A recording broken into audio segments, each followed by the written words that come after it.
Esse é o Aliados pelo Respeito, um podcast do Bradesco produzido pelo B9. O Bradesco é uma empresa aliada na busca por um futuro com respeito e empatia.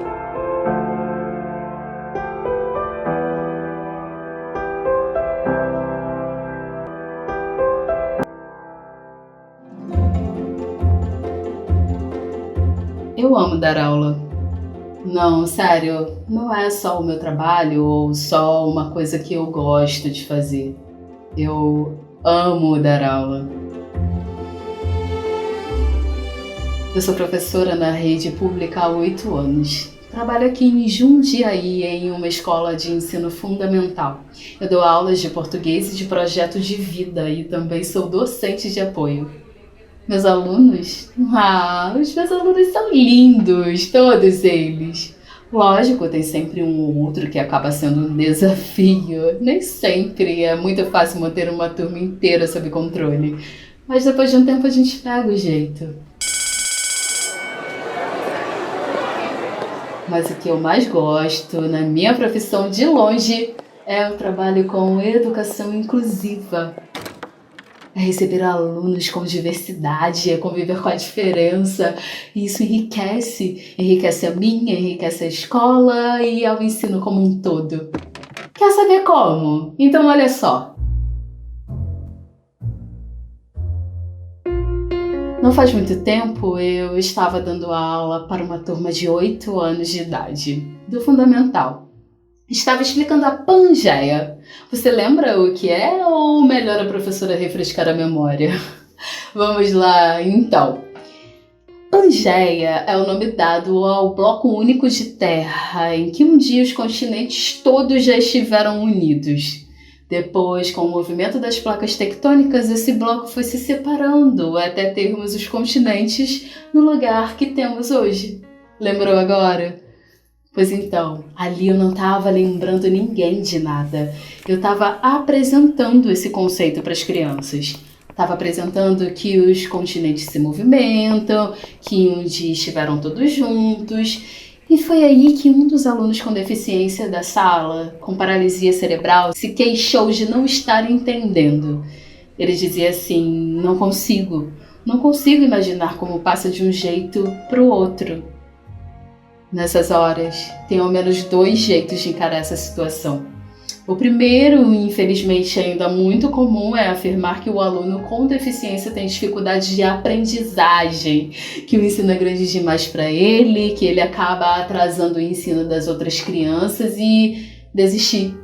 Desistir do aluno, desistir da diversidade. Felizmente, eu não sou mesmo esse tipo de professora, não. Não, eu prefiro o segundo jeito, e o segundo jeito é aceitar que todo mundo tem uma curva de aprendizado diferente e que a tarefa do professor também é incluir. Que a gente precisa pensar antes de desistir, porque tem muita coisa em jogo. Tem a educação de uma pessoa em jogo. Será mesmo que não tinha um jeito de ensinar aquele aluno? Bom, a verdade é que tinha, sim. Eu e outras professoras pensamos, conversamos, imaginamos e entendemos que o problema era ele não conseguir visualizar o processo, o caminho entre os 2 pontos. Pois muito que bem, pegamos o mapa mundi, recortamos os continentes, levamos uma bacia com água para a sala de aula e não mostramos só para aquele aluno, mostramos para a sala inteira. Primeiro os continentes encaixadinhos uns nos outros, formando um blocão único, e depois flutuando sobre a água, se desencaixando uns dos outros e se afastando devagar conforme a água se movia. Eu queria tanto ter gravado um momento só para vocês poderem ouvir aquele de compreensão se espalhando pela classe. Gente, para a professora não tem som melhor de ouvir. Entender as coisas é bom demais.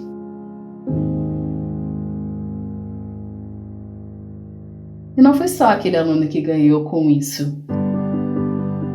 Primeiro ganhamos nós, como professoras, que aprendemos a ensinar de uma outra maneira. E também ganhou a turma toda. Lembra que o A de compreensão se espalhou pela classe? Pois é, na verdade é que além do menino com paralisia cerebral, outros alunos estavam sofrendo para entender a matéria. E ele foi só aquele que se queixou disso. E porque ele se queixou, a gente pôde melhorar o conteúdo não só para ele, mas para todos.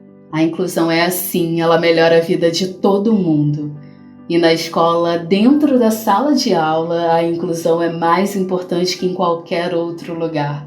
E é muito, muito bom fazer parte disso e ver que, mesmo que devagar, a gente está mudando o mundo de muita gente. Você acha que estou exagerando porque estou emocionada? Então, deixa eu te dar 2 exemplos. Daí você me diz se muda ou não muda a vida das pessoas. Eu sou autista e tenho dificuldade para ficar em ambientes com excesso de estímulo, como, por exemplo, uma sala de aula cheia de crianças gritando todas ao mesmo tempo. Só que, quando eu era criança, nem eu nem ninguém sabia do meu autismo.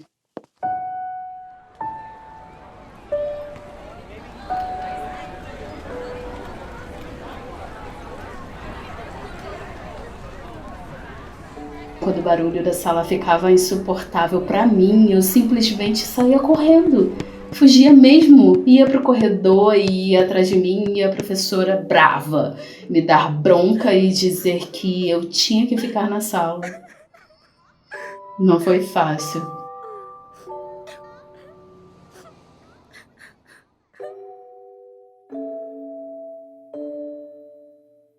Mas agora a gente dá um pulo, um pequeno pulinho de uns 30 anos mais ou menos e vai para a sala de aula do meu filho. Sim, eu tenho um menininho lindo de 4 anos que agora está indo para a escolinha. O meu filho também é autista, só que com a diferença de que a gente sabe isso desde o começo. Eu sei, as professoras sabem e as crianças da sala de aula sabem. E por saberem como ele é, sabem também como conviver com a diferença. E quando a classe começa a fazer barulho demais e isso começa a ficar pesado, sabem o que o meu filho faz? Não, ele não precisa sair correndo. Ele só levanta a mão e as crianças que já sabem o que é simplesmente falam mais baixo para respeitarem ele. E tudo fica bem, e ele fica bem, e todas as crianças aprendem sobre convivência e respeito. Agora fala pra mim se o ensino acessível não contribui para a educação de todo mundo, como sem deficiência. Fala pra mim se a educação inclusiva não muda a vida das pessoas. Lidar com a diferença, com a pluralidade só enriquece a experiência de vida de todos. E qual o melhor lugar que a escola para enriquecermos experiências? A lei da inclusão, que determina que crianças com deficiência devem ser escolarizadas no ensino regular junto com todo mundo, veio sim melhorar a vida dessas crianças, mas trouxe ganho para todo mundo, porque estimulou o convívio onde antes só havia distância. E nesse convívio, a gente acaba percebendo que muito do que a gente chamava de transtornos de aprendizagem pode ser, na verdade, transtornos de ensinagem. E esses a gente resolve com educação inclusiva e muito amor. Essa foi a atriz Marina Olavrak interpretando a história da professora Luciana Viegas. A Luciana é idealizadora do movimento Vidas Negras com Deficiência Importam e uma voz atuante na luta anticapacitista no Brasil. Eu sou Mariana Torquato e essa é a 3ª temporada do Aliados pelo Respeito, um podcast do Bradesco criado pelo B9 para discutir temas e causas e construir um futuro com respeito à diversidade. Nessa 3ª temporada, nosso assunto é a vivência das pessoas com deficiência.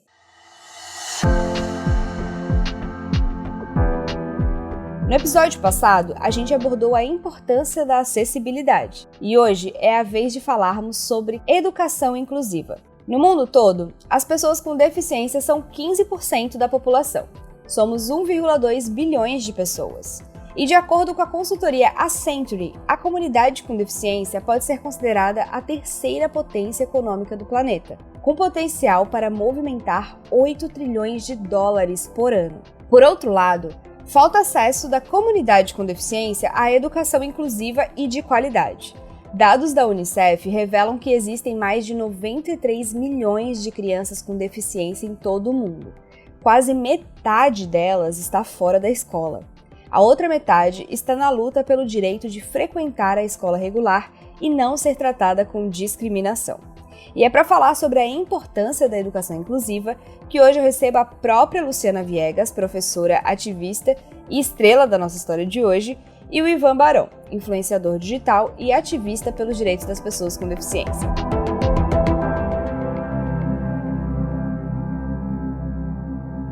Luciana, bem-vinda novamente, você esteve com a gente no episódio 1 e agora foi a sua vez de ouvir a sua própria história na voz da Marina Lavrac. Como que foi para você relembrar esse momento? Toda vez que eu ouço essa história e toda vez que eu conto essa história, eu me emociono. Não só pela questão de saber que foi uma história possível, real, aconteceu dentro da sala de aula. Nos meus olhos, eu estava ali, presente, vivenciando e participando desse processo, mas também por saber que ela é uma história real, mas ela não é isolada, né? Dá uma pontinha de esperança. Sempre quando eu tô bem triste, assim, pensando na educação inclusiva e nos rumos que ela tem tomado nos últimos tempos, eu relembro, porque é importante essas memórias. E que bom que foi ter vivido isso. Não só com os meus alunos, mas com o meu filho também, né? Entender que o meu filho hoje tem um processo de inclusão completamente diferente do que eu tive. É importante, é necessário, é urgente, é emocionante. Acho que é um misto de emoções mesmo. Total. E Ivan, para você, né, que é estudante de pedagogia, a dúvida que não quer calar, né? A pergunta que não quer calar é qual é a diferença entre a educação inclusiva e a educação especial? Explica pra gente. Então, Mari, desde que eu iniciei minha faculdade, me incomodou de cara essa terminologia, educação especial. Mas por quê? Eu acredito que todo tipo de educação já é especial. Acho que é redundante esse nome. Então, atualmente, a gente precisa reforçar essa diferença, porque tem um certo grupinho, né, querendo meio que ressignificar de uma maneira negativa os termos. Então, galera, se liguem, educação especial, atualmente, é aquela educação que não é nada de especial, ela tem o objetivo mesmo de segregar, de criar novas instituições exclusivamente para os alunos com deficiência. Já quando falamos em uma educação inclusiva, que é o que nós três queremos nessa conversa, é aquela educação onde todos aprendam juntos, mas com suas individualidades sendo respeitadas. Pessoas com deficiência, pessoas pretas, pessoas LGBTs, mulheres, indígenas, toda essa diversidade juntas e aprendendo, que é o mais importante.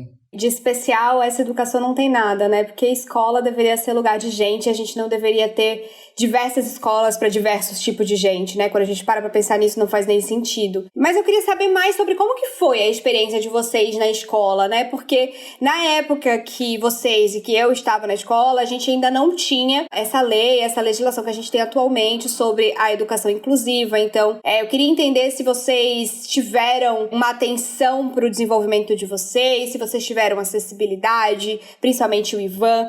Se você pudesse julgar, assim, o que foi de melhor e o que foi de pior nesse sentido, né? Luciana, se você puder começar. Como eu tenho uma deficiência psicossocial, né? É uma deficiência invisível. E eu sou uma mulher negra, então tudo isso conta no processo de inclusão. Se eu só fosse uma menina negra dentro da escola pública, já seria complicado, eu já enfrentaria uma série de barreiras, de estereótipos mesmo. Mas aí quando vem a deficiência, dá uma questão a mais e é uma coisa que não foi visível. Eu fui diagnosticada adulta já, né? Não fui diagnosticada na infância. E era muito complicado para mim explicar para os professores que eu tinha uma limitação, que eu não estava tendo dificuldade de aprender ou dificuldade de entender determinadas coisas, por estar muito no campo do abstrato, do subjetivo. Tanto é que eu acho que a minha pior fase, assim mesmo, de aprendizagem foi mesmo ali, adolescência. Então, entre o 7º, 8º, 9º, primeiro ano do fundamental, porque é onde começa mesmo, de fato, os temas mais abstratos, né? As formas mais subjetivas de perceber, de entender o mundo.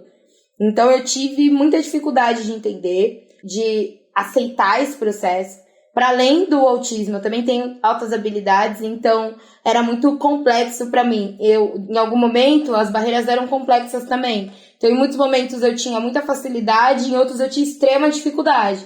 E aí, isso caía no estereótipo, e aí os professores me chamavam de preguiçosa, porque eles falavam assim, você sabe as coisas, você não tá entendendo e não quer fazer porque você não quer. Então, esse estereótipo, né, da questão da preguiça, eu atribuo muito à questão de raça mesmo, né? Quantos de nós não são tratados como os preguiçosos por não querer fazer? Eu até brinco que eu tô estudando, fiz pedagogia para voltar para a escola. A primeira escola que eu dei aula foi a escola que eu saí, né? Que eu era aluna. E aí eu volto para a escola para tratar meus traumas mesmo, para dar conta das questões que eu não tinha dado conta quanto aluna. E aí eu volto como professora. Então, eu tive algumas barreiras, sim, mas por questões de estereótipo, sabe? Essa ideia de que a gente que é pessoa preta, a gente é preguiçoso, a gente é isso, a gente é aquilo, e a deficiência meio que dava esse duplo estigma, e isso agravava um pouco mais a forma como as pessoas me liam.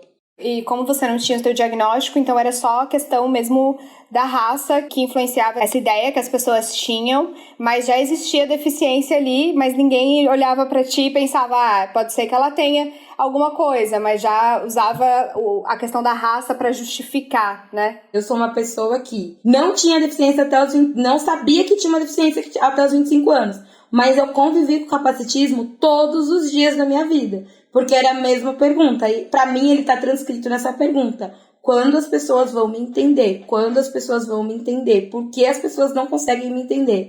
Pra mim, por ter uma deficiência invisível, foi muita questão, assim, de apelido, de pegarem no pé, de chamarem de Capitão Gancho, disso, daquilo. Eu tinha um colega que me mordia meu bracinho, e eu não entendia, né, o que tava acontecendo e tal. E você nem entende o que é a deficiência, você nem entende que você tem uma diferença, e as pessoas já estão apontando, e você já tá sofrendo bullying, e você nem entende o que é isso. Então, pra mim, foi muito marcante nesse ponto, assim. E você, Ivan, me conta. No meu caso, meninas, eu me considero até de um certo modo privilegiado no sentido de que boa parte da minha trajetória escolar eu estudei em escolas particulares, né? Sou homem cisgênero branco. Então, na minha infância eu era um menino e a gente tem aquele estereótipo machista de que menino não pode chorar, menino não pode sofrer. E automaticamente meio que invisibilizavam minha deficiência. Minhas maiores dificuldades, diferentes da Lu, foi mesmo a questão física, porque eu tenho paralisia cerebral, então já para entrar na própria sala de aula já enfrentava dificuldades, porque ela não estava preparada para me receber. Naquelas fileiras estreitíssimas, eu com pouca coordenação motora, me esbarrava frequentemente dos meus colegas. E vale salientar que para a escola não tomar iniciativas de acessibilizar, ela meio que me diminuía a minha deficiência, como se eu fosse uma criança típica, né? Ai, besteira, ele se adequa àquilo. Quando não, a escola é que precisaria se adaptar para me receber. Sabe, coisas que o capacitismo impõe na gente. Outra situação bastante complicada era a hora do recreio, né? Para muitos é a hora mais aguardada, mas eu sempre digo que para as crianças com deficiência é a hora, assim, mais aterrorizante, porque tocava um sinal, eu não conseguia correr e ninguém me esperava. E aquilo provocava minha solidão. Mas ao mesmo tempo, eu nunca fui vítima de racismo, né? Por conta de raça, de gênero. Não, meio que ainda me simpatizava com a minha imagem. Mas é isso, eu acho que a escola precisa se acessibilizar, precisa mudar para nos receber, e não a gente. Quem tem esse pensamento está muito errado. É aquela coisa, né? Tipo, não é pessoas que precisam de conserto, são lugares, são processos, são currículos, não são as pessoas que precisam desse conserto. Não são pessoas que estão erradas, né? É todo o resto que tá errado. Luciana, como que você foi de uma aluna que tava passando por essa questão de sentir que ninguém te entendia a, tipo, não, agora eu vou ser uma professora e vou me dedicar a promover a educação inclusiva, sabe? Como que foi esse processo? Ele evoluiu aos poucos? Você teve um momento de estalo? Como que foi assim que você falou, não, eu vou me dedicar a isso, sabe? As pessoas geralmente associam isso a quando eu tive meu filho, né? Meu filho veio depois e eu já era uma professora. Eu já era professora de educação especial. Educação especial não, educação inclusiva. E eu lembro que foi eu lá na faculdade fazendo uma visita no museu, acho que o Memorial da Inclusão aqui em São Paulo. E aí eu lembro que eu sentei, eu nunca esqueço disso, assim, de como eu acordei pra ali mesmo. Eu sentei e tava assistindo uma palestra de uma moça com paralisia cerebral, era num vídeo. E aí tinha legenda, tinha tudo, era totalmente acessível, dava pra entender. Só que eu me incomodei, assim, fisicamente com a forma como ela falava. E eu lembro disso na minha cabeça. Deu incomodada e pensando, por que alguém não fala por ela? Tipo, sei lá, alguém traduz o que ela tá falando. Sentada ali, na universidade. Aí, na hora, eu parei e falei assim, é sobre isso. Eu acho que é sobre isso que, sei lá, que a moça tá querendo dizer. Daí em diante, eu assumi a culpa, assumi o meu capacitismo, assumi como eu tava sendo capacitista e quais as minhas práticas capacitistas e comecei a repensar. Isso virou um hiperfoco. Então eu passei a faculdade inteira trabalhando com crianças com deficiência. Depois da universidade eu saí e continuei trabalhando com crianças com deficiência, com pessoas com deficiência. E quando eu tive meu filho, se intensificou. Só que eu era mãe. Então eu não fui pra linha de frente de ativismo. Eu era aliada. Então eu tava do lado, eu fiz formação, fazia capacitação, eu tava ali o tempo todo. Então pra mim, esse estalo, assim, ele foi vindo gradativamente. Primeiro eu reconhecendo o meu capacitismo, né, quanto mulher negra, quanto mulher com deficiência. Então hoje em dia eu reconheço que eu também sou capacitista em alguns momentos, mas de outras formas, assim, comigo mesma, sabe? Esse lance de você tentar a aceitação da deficiência, de você falar, não, eu tenho uma deficiência, eu não tenho que ficar me cobrando como outras pessoas. Então, e aí foi gradativamente chegando a esse mundaréu de coisas que chegou atualmente, né? O Brasil e o mundo inteiro tem muito mais experiência em excluir e segregar pessoas com deficiência e crianças com deficiência do que de incluir, né? A lei que a gente tem de obrigatoriedade de aceitar crianças com deficiência nas escolas públicas e também privadas, ela é muito recente e ela também depende de investimento público, ela depende de vontade política, ela depende de diversas coisas que vão mudando a partir de que governos vão mudando, prioridades vão mudando, etc. Então eu queria entender com vocês qual é a avaliação que vocês fazem da política pública de educação inclusiva no Brasil atualmente, né? Vocês acham que esse direito de estudo é garantido às crianças com deficiência no Brasil atualmente? Isso é cumprido? Eu vejo que a gente pode falar não e sim, sabe? Porque eu acho que no quesito de lei, a gente tá muito bem servido no quesito de educação inclusiva. Porque, por exemplo, a Política Nacional de Educação Especial, na perspectiva de educação inclusiva, lá atrás, né, antes desse decreto violento que a gente teve ano passado, ela prevê tudo dentro da sala de aula. Ela prevê qualquer imprevisto, porque ela foi pensada por pessoas e por movimento de pessoas com deficiência. Isso é fato. Então, se a gente for comparar a Política Nacional de Educação, a Política Nacional de Educação Especial, e referente a qualquer documento dos Estados Unidos, de outros países, a gente tá bem, né? A gente tá legal. O problema é que na prática não funciona. Por quê? Sofre muita resistência dentro das escolas. Então, eu vejo que a gente precisa pensar como a gente vai romper essas ideias, sabe, capacitistas, que faz com que os professores e com os profissionais da educação tenham medo, né? Eu não sei se vocês já perceberam isso, mas parece que as pessoas têm medo de ter um aluno com deficiência na sala. Você vê, assim, nos conselhos, quando eu entro em sala, o professor descobre que eu sou auxiliar de um aluno com deficiência. Meu Deus, a pessoa fica assim, aterrorizada, o que eu faço agora? Eu não sei fazer atividade a mais, e aí você tem que passar por um processo de sensibilização depois de acalma, respira, contar até 10, para depois olhar para você, agora vamos trabalhar, vamos fazer atividade, vamos construir, vamos pensar, né? Porque a gente é um cercado de um medo de que eu não posso errar. Se eu errar com essa criança, meu Deus, todo mundo vai vir atrás de mim. Na verdade, não. Então, eu olho muito por essa questão, assim, de que a gente precisa defender essas políticas públicas que já existem, mas a gente precisa continuar pensando em avançar, sabe? A gente precisa parar de romper com essa ideia de ficar explicando o tempo todo o que é capacitismo. As pessoas precisam começar a entender que há outros debates acontecendo, que há outras coisas que a gente precisa fazer ele estar acessível. As pessoas precisam parar de ter medo dessas políticas, né? Mas eu acho que esse medo é aquela coisa do medo de, meu Deus do céu, eu não faço a menor ideia do que fazer. Vão descobrir que eu sou uma farsa e não sei ser professor, sabe? Uma coisa nesse sentido. Porque é uma coisa assim do tipo, eu não tive contato com pessoas com deficiência na minha infância, não tinha pessoas com deficiência na universidade, eu não aprendi sobre isso, então agora eu tenho que lidar com esse desconhecido, que eu não faço a menor ideia.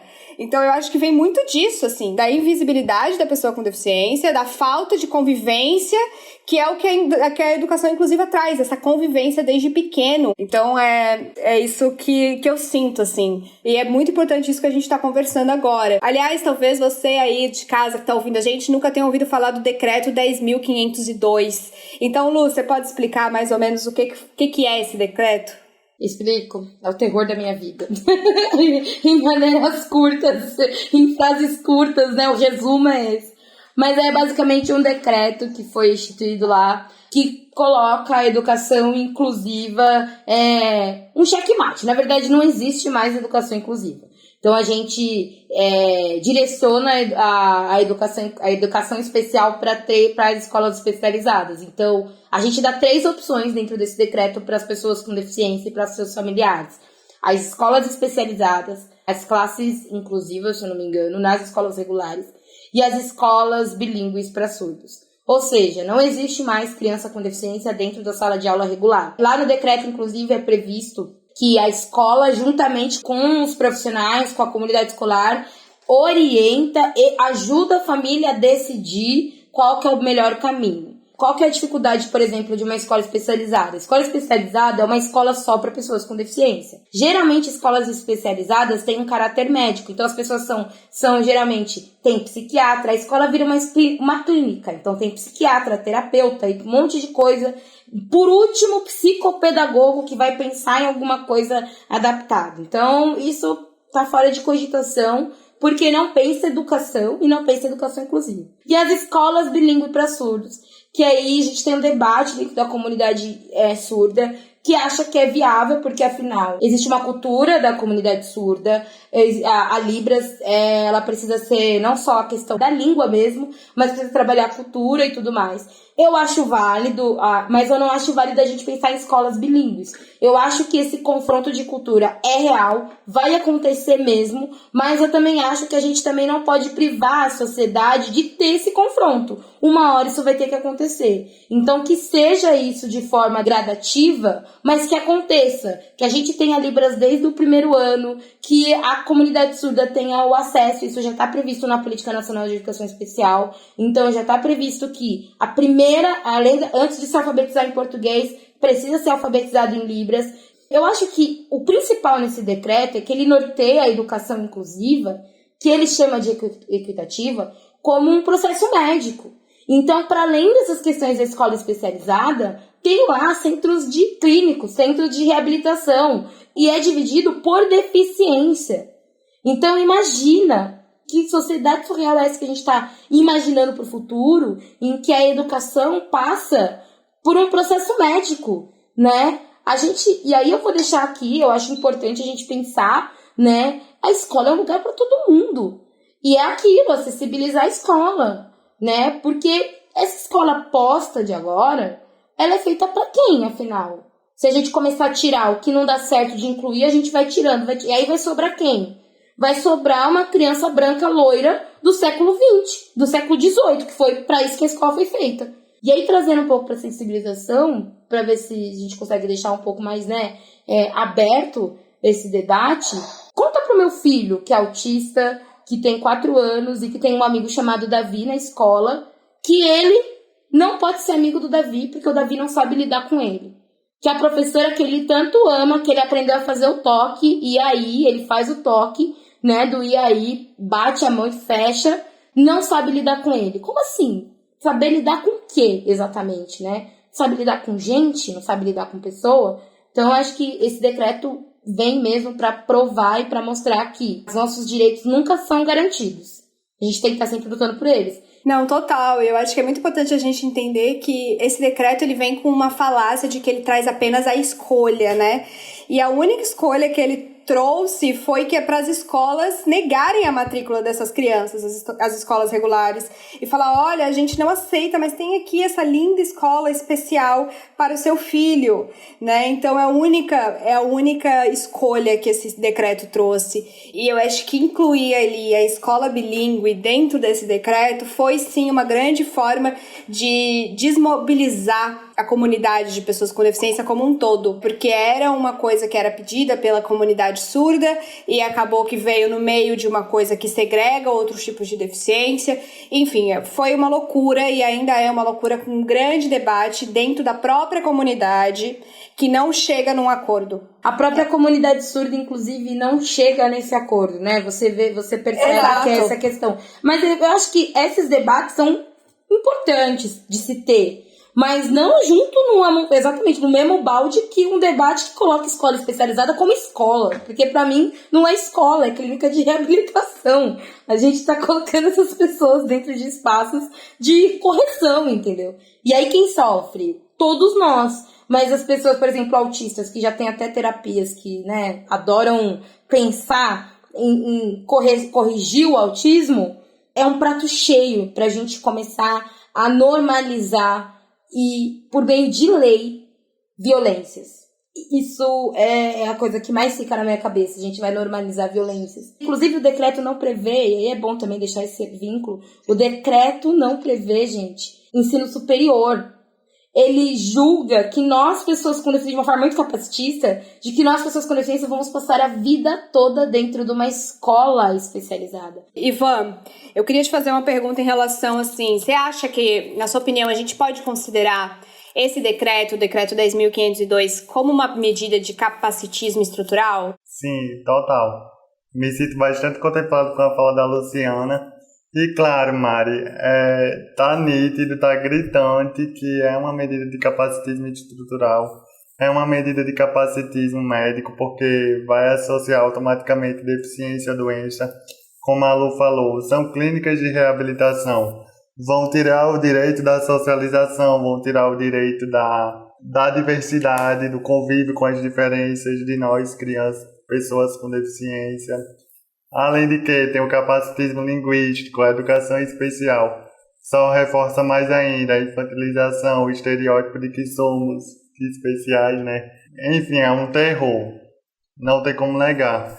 Total. E eu acho que as pessoas realmente elas não entendem como é necessário e transformador você conviver com diferenças desde pequeno, né? Como você naturaliza a deficiência, as diferenças humanas, como crianças elas não nascem com esse preconceito, né, com o capacitismo. Uma coisa que é muito emblemática na história da Luciana, que a gente ouviu antes, é que essa história ela mostra que a educação inclusiva ela é boa para todo mundo. Não é só a pessoa com deficiência que sai ganhando quando todo mundo tá na mesma sala. Então, queria que vocês falassem um pouquinho mais sobre isso, né? Lu, do seu ponto de vista como professora, assim, qual que você acha que é a importância da gente cultivar a diversidade em sala de aula? O que você vê na sua prática? É fundamental. A gente não pode pensar em educação se a gente não pensar em diversidade. E aí a pergunta que eu faço, quem for professor e está me ouvindo vai me entender.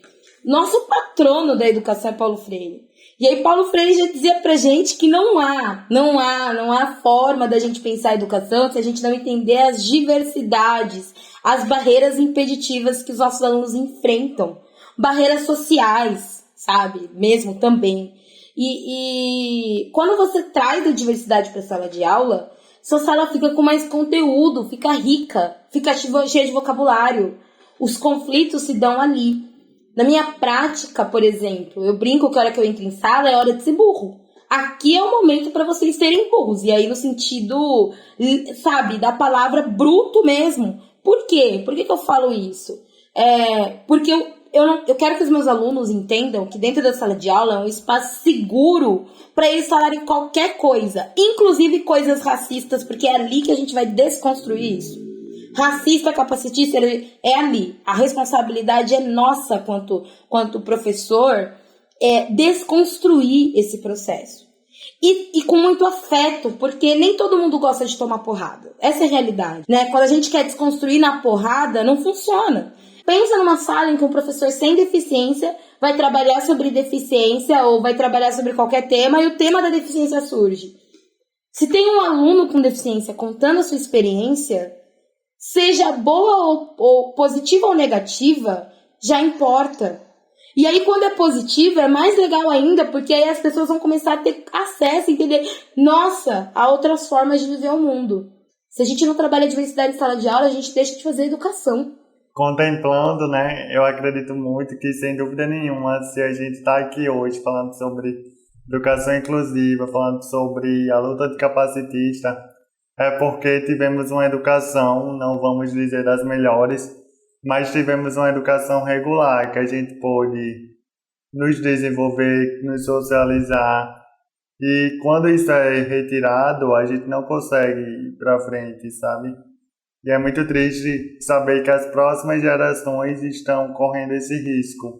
Por isso, galera, vamos se aliar à nossa luta. Por mais que você não tenha deficiência, por mais que você não conheça nenhuma pessoa com deficiência, você não precisa sentir na pele para ser um aliado da luta anticapacitista.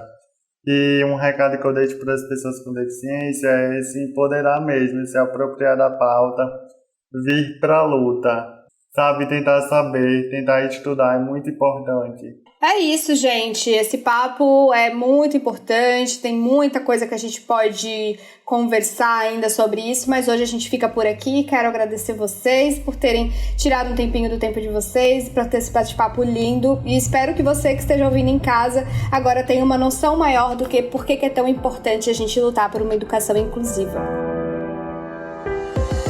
É isso, gente. O episódio de hoje fica por aqui. Na semana que vem a gente volta com o podcast Aliados pelo Respeito, para conhecer a história de amor do Victor de Marco e falar sobre a vida afetiva das pessoas com deficiência.